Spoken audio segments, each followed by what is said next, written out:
Assalamualaikum warahmatullahi wabarakatuh. Alhamdulillah wassalatu wassalamu ala Rasulillah wa ala alihi wa sahbihi wa mawalah amma ba'du. Bapak-bapak, ibu-ibu rahimakumullah. Ada satu catatan sejarah yang terjadi pada zaman Rasulullah. Tapi catatan sejarah ini kalau kita baca itu kesannya sudah tidak lagi menjadi sebuah catatan sejarah, tapi kayak dongeng saja. Karena saking sudah nggak mungkin kejadian di zaman sekarang, yaitu terkait dengan perilaku orang terhadap saudaranya, terhadap orang lain, yang dia lebih mendahulukan orang lain daripada dirinya, meskipun dirinya dalam keadaan yang sangat membutuhkan. Ini kalau kita ceritakan itu kayak dongeng saja, udah bukan sejarah. Jadi suatu saat Rasulullah mendapati tamu. Setelah selesai sholat, kemudian Rasul berdiri. Rasul bertanya, siapa di antara kalian yang siap untuk menerima tamu kalian hari ini?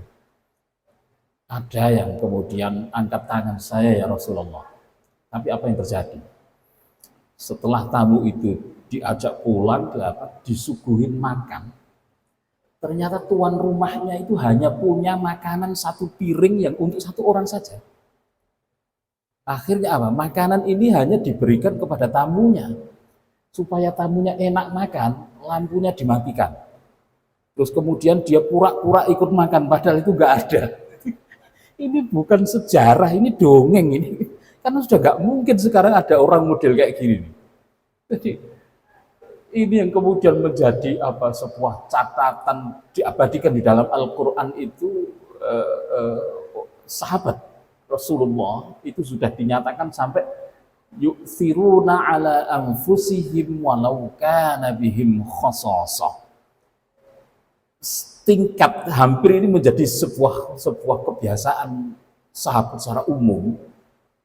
Mereka itu sudah sampai pada tingkat bisa mendahulukan orang lain walau kana bihim khasasah. Nah, itu terbentuk oleh apa? Ya oleh Rasulullah mendidik umat seperti itu. Karena Rasulullah bisa mendidik seperti itu, Rasulullah sendiri hidupnya juga sederhana. Nah, sekarang ini kan beda, Pak.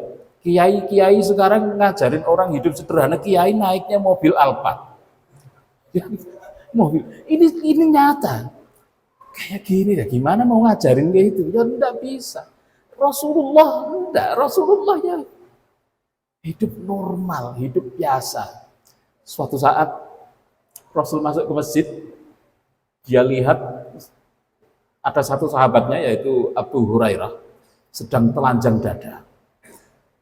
Tidur, perutnya ditempelin ke tanah, ke lantai masjid. Lantai masjid itu kan tanah. Rasul itu langsung tahu, ini ada sesuatu ini. Ada apa kamu? Enggak ya Rasulullah. Enggak, ada apa? Enggak, akhirnya dipaksa. Ngaku, saya sudah 1 hari nggak makan. Jadi perutnya itu panas. Akhirnya dia tidur di lantai itu ditempelin ke supaya dingin. Langsung diajak, bangun, ayo bangun, kita cari makan. Rasul kemudian menyatakan, saya sudah 3 hari belum makan. Jadi ini 1 hari belum makan, Rasul sudah 3 hari belum makan. Akhirnya diajak pergi ke tempatnya Aisyah yang pertama kali dituju. Aisyah, apa masih ada makanan hari ini? Enggak ada ya Rasulullah, enggak ada. Ya sudah, mau cari ke tempat yang lain, tapi Aisyah kemudian masih melihat ada sisa setengah botol susu. Jadi kemudian dipanggil, ya Rasulullah, ini masih ada sisa setengah botol. Setengah botol, yes. Akhirnya ya karena Rasul juga belum makan 3 hari, Abu Hurairah belum makan 1 hari. Oleh Rasul diberikan ke Abu Hurairah dulu. Kamu dulu yang minum, tapi saya sisain. Saya sudah 3 hari. Abu Hurairah nggak mau. Enggak ya Rasulullah, enggak. Kamu minum dulu, tapi jangan dihabisin ya gitu. Itu benar, Pak.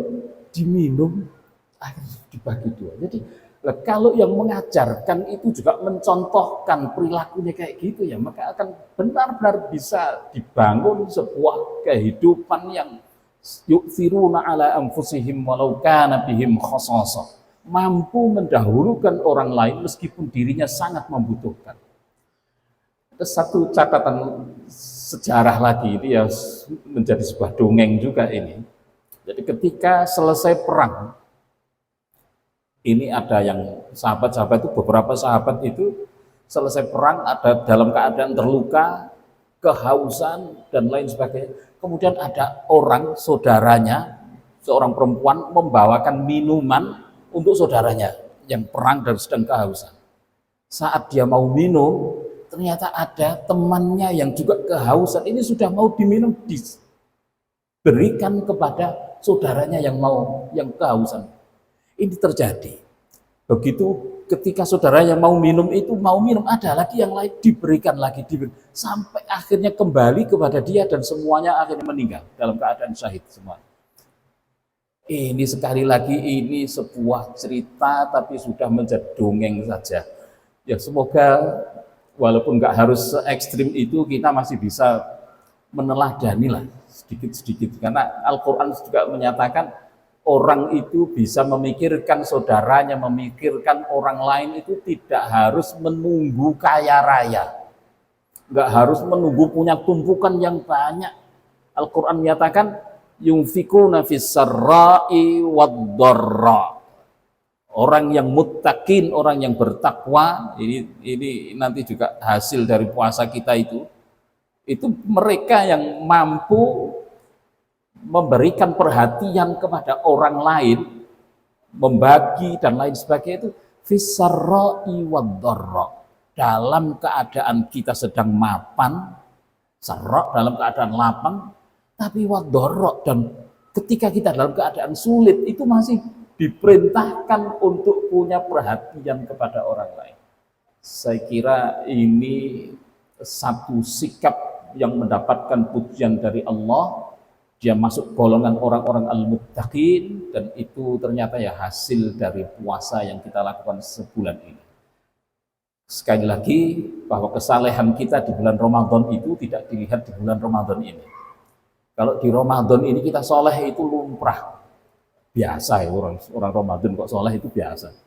Ramadan nggak soleh itu ya nggak lumrah, gitu. Itu nggak lumrah. Tapi nilai yang sesungguhnya itu akan dilihat nanti setelah Lebaran. Itu kayak apa? Nah, itulah yang akan menjadi ujian kita. Kita tetap akan menjadi orang yang baik seperti ketika Ramadan, atau begitu Ramadan kita sudah merasa bebas, merdeka, alhamdulillah, Allahumma laka sumtu wa fika amantu, sudah berbuka gitu ya. Yang diingat Allah, kita harus tetap membawa nilai-nilai Ramadan dalam kehidupan kita 11 bulan kemudian. Semoga ada manfaatnya. Wallahul muwaffiq ila aqwamit thoriq. Wassalamualaikum warahmatullahi wabarakatuh.